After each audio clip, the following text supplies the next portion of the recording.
ऐसा कौन सा काम है जो पशुपति व्रत से नहीं हो सकता? जब पशुपति अस्त्र मात्र भगवान राम के तरकश में रखे होने पर लंकाधिपति रावण के प्राण निकल सकते हैं, तो जीवन का वो कौन सा सुख है जो पशुपति व्रत से प्राप्त नहीं हो सकता? बस उसका नियम है, 5 सोमवार करो। बीच में अगर तुम्हारा कोई काम अड़ गया, रजोधर्म आ गया, कोई व्रत तुम्हारा पड़ गया, छठ पड़ गई, तीज पड़ गई, चतुर्थी पड़ गई, एकादशी पड़ गई, या तुम कोई व्रत करते हो वो उस दिन पड़ गया, तो उस व्रत को छोड़कर अगले व्रत को गिना जाता है। सुबह पूजन की थाली लेकर मंदिर में जाते हैं, भगवान का अभिषेक पूजन करते हैं, थाली लेकर वापिस आ जाते हैं, उस थाली को अपने घर में रख लेते हैं, उसी थाली को शाम के समय फिर वापिस मंदिर में लेकर जाते हैं, उसमें 6 दिए रखकर ले जाते हैं घी के, प्रसाद एक कटोरे में जिसमें भी लगकर ले जाना है, 3 हिस्से मंदिर के अंदर उसके करे जाते हैं। दियों को मंदिर में जमीन पर नीचे रखा जाता है, 6 दियों को प्रसाद के 3 हिस्से कर दिए जाते हैं, शिव जी की पूजन कर दी जाती है। पूजन कर कर प्रसाद के 2 हिस्से मंदिर में रख दिए जाते हैं, जो कागज ले गए, 2 नहीं ले गए, पात्र ले गए, उसमें 2 हिस्से वहीं छोड़ दिए जाते हैं, 1 हिस्सा थाली में रख लिया जाता है। 5 दिए जो जलाए हैं वो वहीं रखे रहने दो, 1 दिया जमीन पर से वापिस उठा लो, जिसको जलाया नहीं है उसको थाली में रख लो। शंकर भगवान से प्रार्थना करो, बाबा आज मेरा पहला पशुपति व्रत है, भोलेनाथ आप स्वीकार करना, मेरे मन की कामना ये है बाबा जिसके कारण मैंने ये व्रत किया है। व्रत का बोलकर, दिया लेकर, प्रसाद का 1 हिस्सा लेकर, थाली लेकर वापिस अपने घर पर आओ। घर के दरवाजे में जब अंदर प्रवेश करो, सीधे हाथ की ओर बाहर घर के बैठ जाओ, घर की ओर मुख करो और सीधे हाथ की ओर बैठकर घर की ओर मुख कर कर वहीं पर 6ठे नंबर का जो दिया लेकर आई हो उसको जला लो। बाबा से यहाँ प्रार्थना कर लो, भोलेनाथ मेरा कार्य ये है, इसको सफल करना। घर में प्रवेश कर जाओ।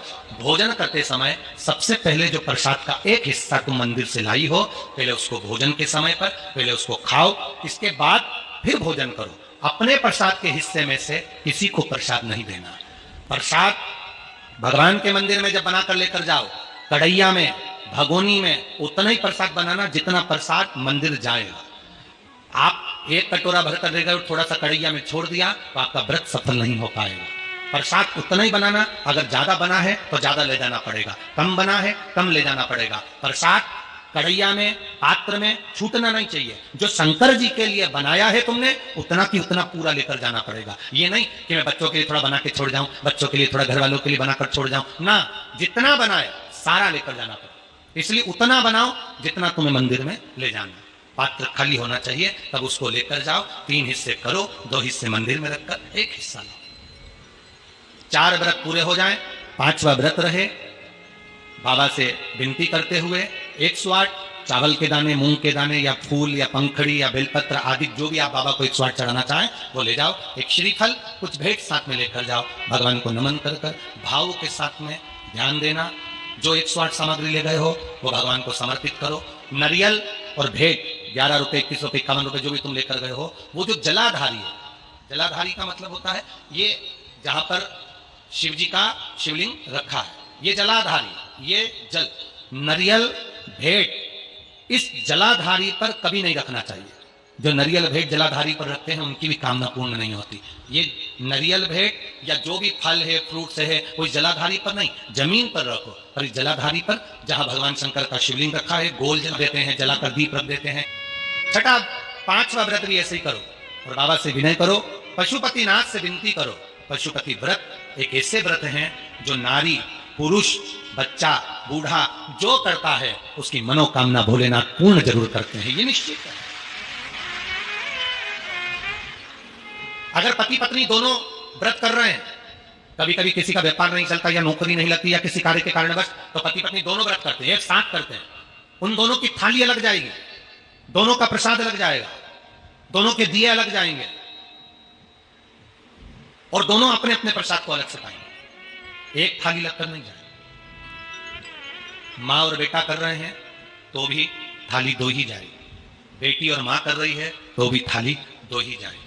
प्रसाद के हिस्से 2 थाली ले जाने का मतलब होता है प्रसाद जो बनाकर लेकर गए हो उसके 3 हिस्से होना चाहिए। अगर माँ और बेटा एक ही थाली लेकर गए तो प्रसाद जो आएगा वो 1 हिस्सा आएगा, 1 हिस्सा वापस आएगा तो उसमें से 2 भाग फिर हो जाएंगे, तो उसका फल नहीं मिलता। इसलिए पूजन करने वाला अगर 2 व्रत कर रहे हैं, 3 व्रत कर रहे हैं, कोई घर के 3 लोग देवरानी जेठानी सब मिलकर व्रत करें, सबकी थाली अलग है। सास बहू कर रहे हैं, उनकी थालियां अलग जाएंगी। जिस मंदिर में पहला व्रत करोगे उसी मंदिर में 5 व्रत करना है। मायके चले गए हो, सोमवार का दिन पड़ गया, तुम्हारा व्रत था, उस व्रत को माना नहीं जाएगा। मायके गए हो तो मायके में आराम से खाओ पियो मौज करो, अपनी जिंदगी आनंद में जियो। वापिस जब आओ फिर वापिस व्रत करो, और गिनती 5 ही रहे, 5 से ज्यादा।